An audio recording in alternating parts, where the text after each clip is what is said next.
Time for a quick look at Lamar Ultimate. We've got new drivers out from Adrenalin.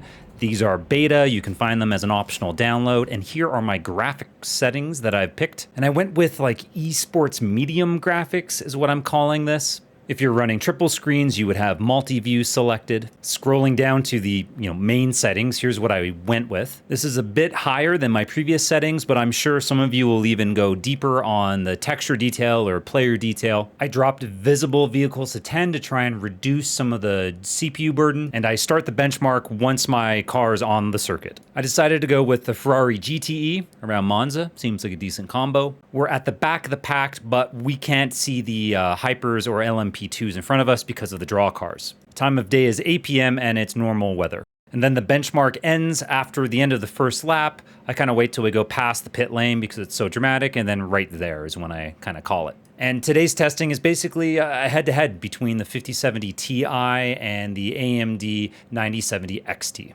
Both are installed into a 9800X 3D platform, 64 gigs of RAM on an MSI Tomahawk board. And so, as usual, I'll loop a benchmark run at the top, and let's dive into the first result. MSI Vanguard leads the way with the 5070 Ti, 236 frames per second, and that's an 8.3% lead over the 7900 XTX, which also makes the 5070 Ti 31% faster than the 9070 XT. Yes, this is the latest Adrenalin versus the latest GeForce. And you might be thinking, is that impressive? Well, if we go back to my testing from a couple months ago, there has been a gain. 3 months ago, I was running older drivers, and the difference was bigger. The 5070 Ti had a 36.7% advantage over the 9070 XT.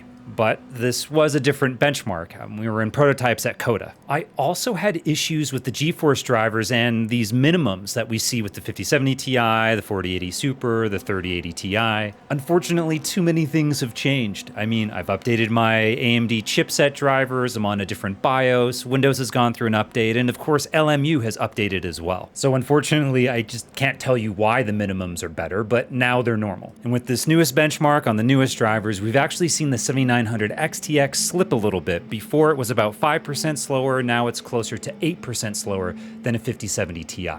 So a gain of a few percentage points is not something that's going to suddenly make the 9070 XT an all-star at single resolution. But what about triple resolution? When I first measured this back in April, the 9070 XT was 28% slower than a 5070 Ti.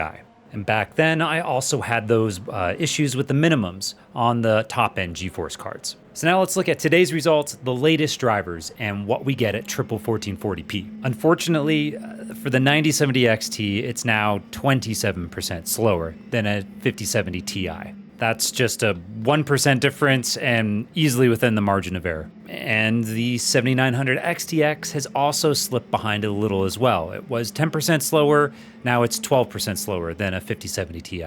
So if you're cheering on Team Red and Radeon, these results are disappointing because the 5070 Ti, it's smoking them. And it's doing it while consuming less power. In this chart, we're just looking at the total graphics card power consumption. And I'm running these cards with just the standard factory overclock that came equipped with them, which also means I'm not undervolting either.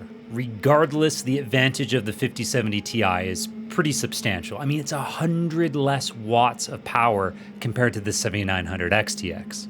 And just as a reminder to everyone out there, be careful when you're monitoring power consumption. It can cause problems with performance. I gather sensor data in a separate benchmark run. Don't just monitor or log sensors for giggles. And when it comes to VRAM consumption, I noticed something strange with Radeon. Both cards are consuming 24% more VRAM.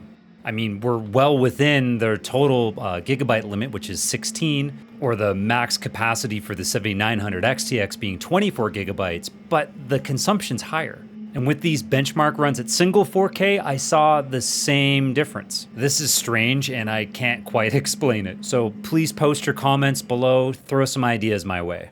And if you decide to run this benchmark yourself on your own rig, definitely post your results. Just be careful with turn one. I try to give the AI as much room, and sometimes even that's not enough.